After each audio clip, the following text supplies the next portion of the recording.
Hello, folks. Welcome back to the Redeemed Marriage Podcast. This is Rusty and Heather Bryant, and we are so excited to be back with you. We have a great episode in store for you today. We have been the last few weeks just kind of talking through the questions that some of the questions that might keep you up at 2 o'clock in the morning, especially when there's been betrayal and trauma and broken trust, any of those things. Yeah. And sometimes it's just questions. It's just questions that you have because things are just maybe not what you expect in your marriage. And so one of the things that we have thought about quite a bit, because I know it's the question that most of these are questions that kept us awake at night.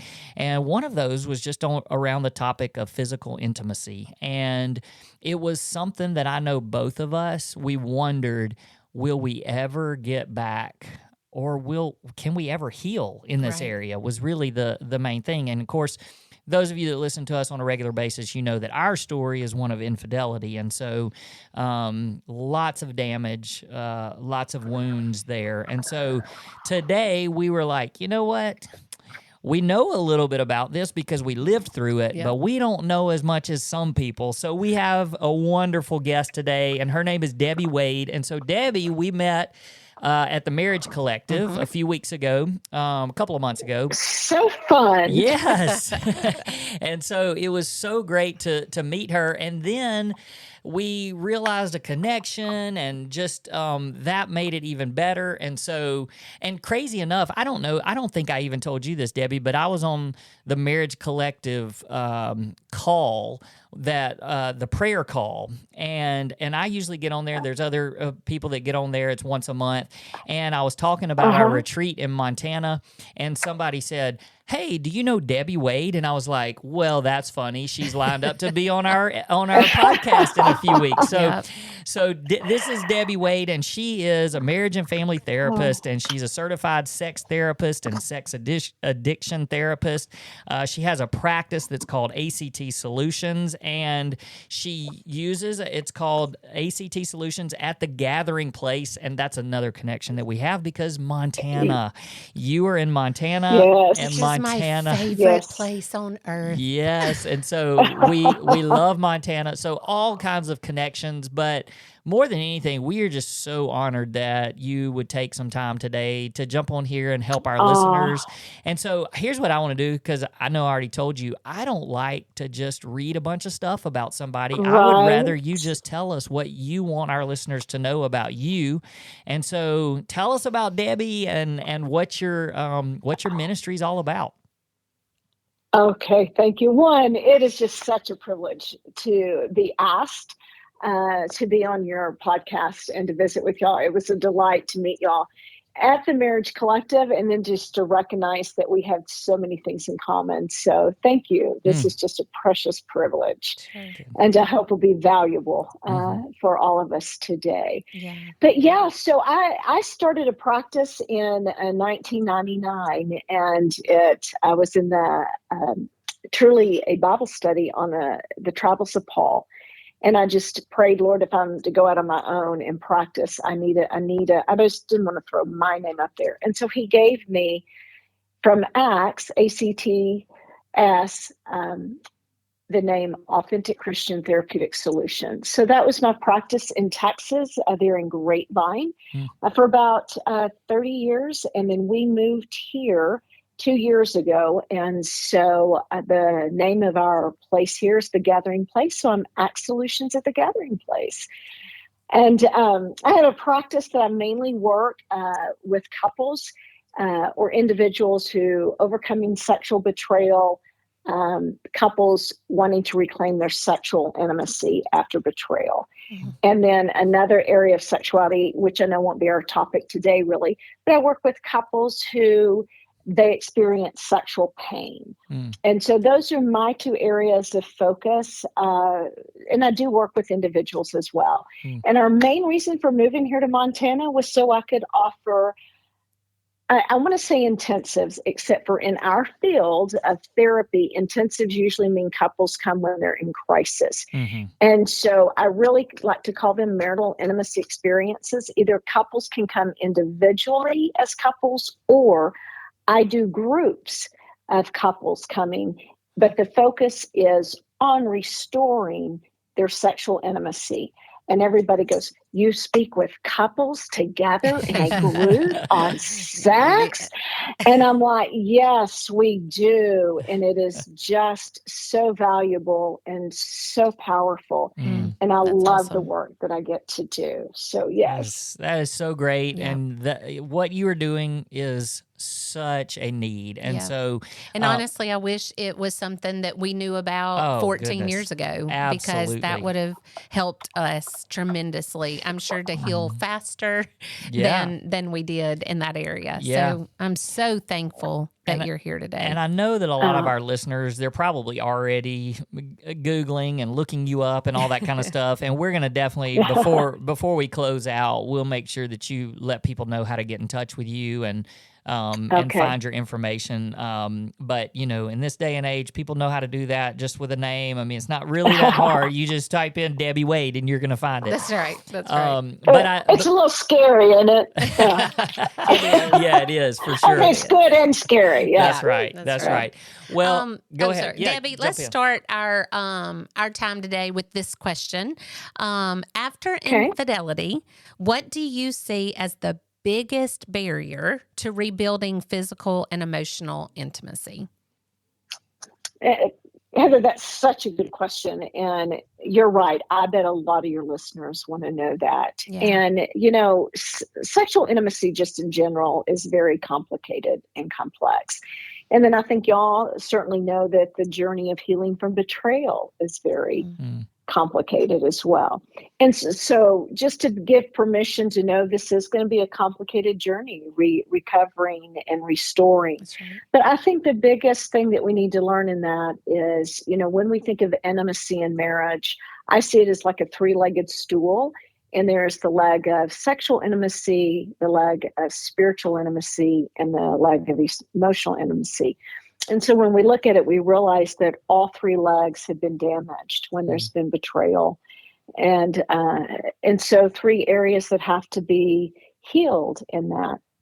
And we can't just focus, well, we want to heal the sexual first, or we've got to make sure the emotional's healed first, or no, the spiritual's way more important. We really have to look at it that all three have to be addressed together.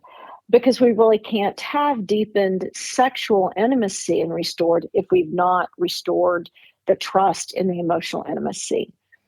Yeah. And if we don't feel safe spiritually, it's really going to be difficult to feel safe sexually. So working on all three areas, I think it's significant, but that's what makes it feel so complicated. That's really good. And we, you know, when we do retreats and when we do conferences, those are really kind of the three pillars that we go through too. We talk through spiritual intimacy, emotional intimacy, which, you know, and that's where we build in communication and that type of connection as well. And then the physical intimacy. And I mean, so that's right in line with the things that our listeners have heard us probably share over and over and over. So I love that you say it's really hard to do one without the others. It's they all have to be working in tandem with each other. And so I, you know, one of the things that I think everybody struggles with this, that has had some sort of betrayal or trauma like what Heather and I had, but just the thoughts that come into our head during intimacy. And how do you help couples to understand and to work through those moments without it being something that shuts them down or just that causes, you know, massive conflict in that moment? Right. Well, one, I would want to start saying that we can't always guarantee that we won't shut down, but I think it's important to know that we can have some empowerment in what we do when that does happen. And this is why I think it's so important for us to recognize that we've got to look at it in that three-tiered distinction of looking at the emotional and the spiritual in helping to arm us in the sexual. So I'm going to use a passage that I just think is so important important to look at scripturally. I don't think all verses are about sex, but I think there's many that we don't think about that do apply to sex in our sexual relationship and sexual healing. But I love in Jeremiah 30:17, it says, but I will restore you to health, and I will heal your wounds, declares the Lord. And I think we could take that, but I will restore you to sexual health and heal your sexual wounds. And so I think starting outside the bedroom in our mindset and in our thought process of us going spiritually, am I going to believe that?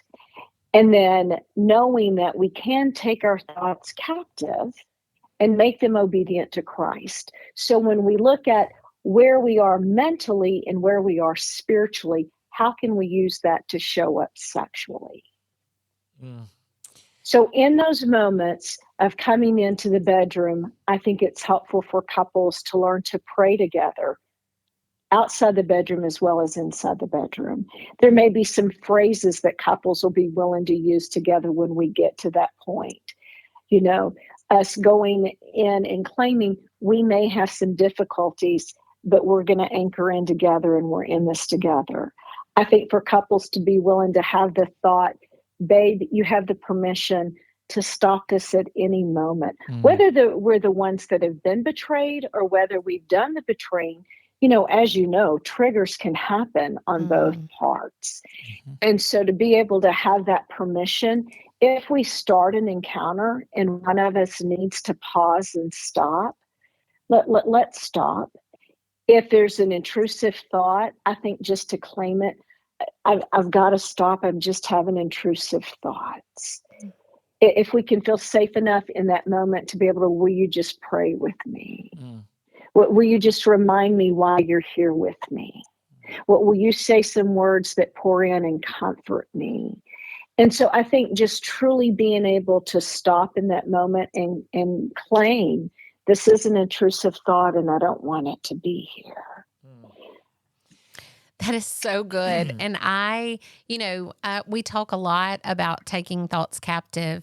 And I've never once thought about applying that to our sexual life. And that is just so powerful to hear and to listen to. I've 100% have never shared this on our podcast, but I can remember in those first, few months when we were trying to establish intimacy again, physical intimacy, there were several times that Rusty would just have to say, hey, this isn't happening right now. And I can remember that sometimes those would really pour guilt onto me. And shame that I caused that. And I didn't want to pressure him into doing anything until he was ready. So when one spouse has to say, whoa, whoa, whoa, whoa, whoa, and hits the brakes, what can they do that is honoring to both partners? I love that you said, say, pray with me, but what are some ways that we can honor each other in those moments? That's so good, Heather. I just love your authentic heart in that and being able to just be so honest of, so often we think of scriptures and things that apply outside the bedroom and we forget to bring them into the bedroom with us and going, like wait a minute, that's separate. We can use that. That we can use that here, But I think, again, these should be things that are discussed outside the bedroom, over coffee, sometime over breakfast, sitting somewhere and going, can we just talk about our intimacy a little bit? And what can we do to make sure that we don't have another night like we had the other night? Right. Or being able to claim, we've had some rough times in the bedroom. What did you need differently from me? And so I think those kind of conversations, it's like we see on the news all the time when there's going to be a hurricane or flooding or tornadoes or something, and we don't go, man, we can't do anything about that. We prepare for it. We know we can't keep it from coming, but we can be prepared for it. That's right. And that's what I want couples to think about is we need to have dialogue about how we want to be prepared to go in these situations. And just like most couples walk through we're going to this party. What do we want to do with our triggers if either of us get triggered? What are our code words? How do we communicate? We're going to the beach on the holidays. How do we want to do triggers? We need to know that if we're going to try an intimate encounter, we're likely to have some triggers. Babe, what do you need from me if you get triggered?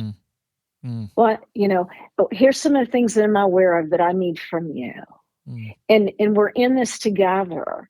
I sometimes get couples to find, we want to stop and pause, and we don't have to, we also want to be able to do that in a calm way. Babe, I need you to stop.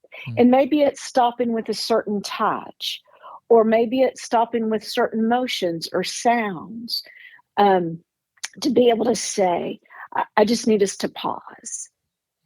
Having eye contact, being willing to look at each other, being able to sit up and each of you put your hand on each other's heart and go, I've got you, babe.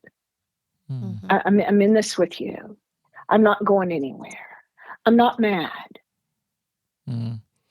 I want this to be a good evening for both of us.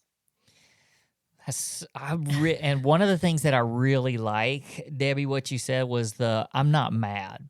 Yeah. Like, I think Heather and I have put that in our vocabulary probably more and more as the years have gone by. Just even, and I wouldn't even, not necessarily in a sexual, environment, but even just in communication, where it's just like, hey, I just want you to know I'm not mad. I'm not mad. I'm here. I'm not going anywhere. Those kind of things. And then it just calms, just sets the temperature in a different way. So I love that you said that. And you've already sort of kind of moved into what I was going to ask next. And so you may have really already answered it in some ways, but like the non-sexual connection that kind of supports healing, moving towards sexual healing, like, are there any other practical exercises? I feel like you said just being prepared and talking about it and being willing to go in those, real transparent places and talk through things. But anything else that's like a practical exercise that couples can do just to rebuild the closeness and the safety that's non-sexual connection? Yes. I often want couples to work on this again outside the bedroom and practice things outside the bedroom so they know that they can show up with them inside the bedroom. And so something that I think is important for us to remember, anything that we do for trying to collectively regulate ourselves, what we're wanting to recreate in our coupleship and in our relationship is to learn how to co-regulate with each other. And, co-regulation is about connection. And so if couples can even just pause in the moment like that and maybe sit up and put their hand on each other's hearts and take, like 3 to 5 deep breaths together. Let's just anchor in, babe. And so take deep breaths, eye to eye contact. Eye to eye contact is intimate. My hand's on your heart. You can trust me with your heart. It could represent, I've got your heart. I can trust you with my heart. Take deep breaths and regulate. And then deciding, do we want to continue with this or do we need to stop? And respect whatever the person who is triggered, respect what the triggered person has to say. Babe, I think I need us to stop. And then, so maybe it's cuddling them together instead of trying to continue on with a sexual episode or an encounter. But our encounter can be that we're just going to lay here and have deep breaths together. reminding, I love you, I'm in this with you. Some of this is still difficult for me. Yeah, Being able to be reflective. Yeah, that's really, really good. I can remember, just to put kind of a personal touch here. I can remember us gently trying to get back into that rhythm, like just, first Mm-hmm. just snuggling together. And that was hard. I mean, Mm-hmm. like I can remember the first time he held my hand afterwards. It Yeah. was a powerful moment of we will Mm-hmm. be able to connect again. But just, Yeah. hand holding and then cuddling, like you said, just being on the sofa together and watching a movie while being together. Just it Right. was a gradual. And then I remember the first time, we kissed and after betrayal, Mm-hmm. and it just, and that Mm-hmm. feeling different and new, and just like, I can't believe Right. I have this back, like he's Right. finally allowing us to kiss or to hold hands or whatever.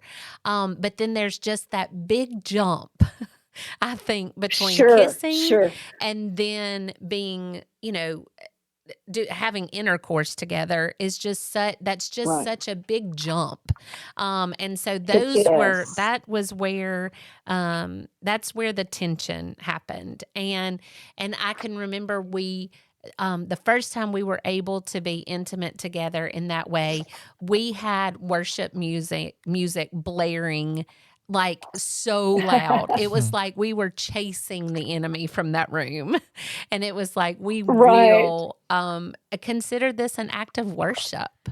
And Right. and so I wish we had had those tools of, touching each other's chest and feeling each other's heartbeats and just reconnecting in that way. So those are just such powerful words that you've spoken. So Well, and go ahead. Heather, excuse. Keep Well, going. Heather, Keep going. again, I was just going to respond to that. There's so much prep that it can be done for couples before they even get to a place of being able to have a sexual encounter Right. together. And one of my favorite resources that I use a lot is the Couple's Guide to Intimacy by Bill and Ginger Burkall. And it really is a book about betrayal, whether it's through infidelity or addiction. And they walk couples through exercises that start, more platonic and touching, Mm-hmm. and then become, they're about talking, teaching, and touching. And that we're always teaching one another, but we teach one another through often talking about the things and learning how to communicate. And then we need to also teach one another by touch. Mm-hmm. And it's a great book. Anybody can get it. What I have found that many couples, they'll read the first 7 chapters, and then when it gets to the exercises, they just get stuck and they don't know how to go forward. And that's often where a sex therapist is really handy to have, that I'm able to help guide couples through those. Right. But it is made available to all couples. It's a book that they can order. And just learning how to begin the more gradual steps before the more sensual and erotic steps. Yeah. And then I'm going to mention something really, really difficult. This is probably the hardest thing that a therapist has to deal with couples, is before any sort of sexual connection, both parties have to be willing to go get tested for STDs or STIs, whichever you want to call them, because we want to create the atmosphere that we're safe for both of us. Yeah. And really, before any kind of encounter, that has to happen. Yeah.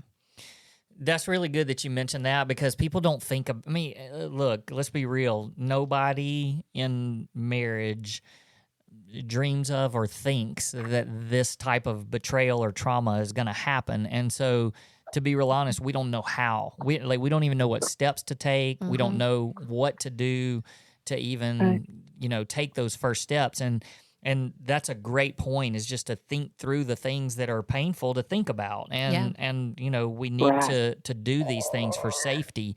But I'm so So this is, as we're talking, I think about, if I'm just sitting down at the table with you and I'm thinking back on what happened, and the steps we took, I would ask you so many questions and like, how did, what did we do wrong? What did we do right? All those kind of things. And one of the things that I think that people, just in us working with people, I think that they would ask is something like this. So when Heather and I, when she first confessed, we started this journey of healing, but we had no idea what we were doing.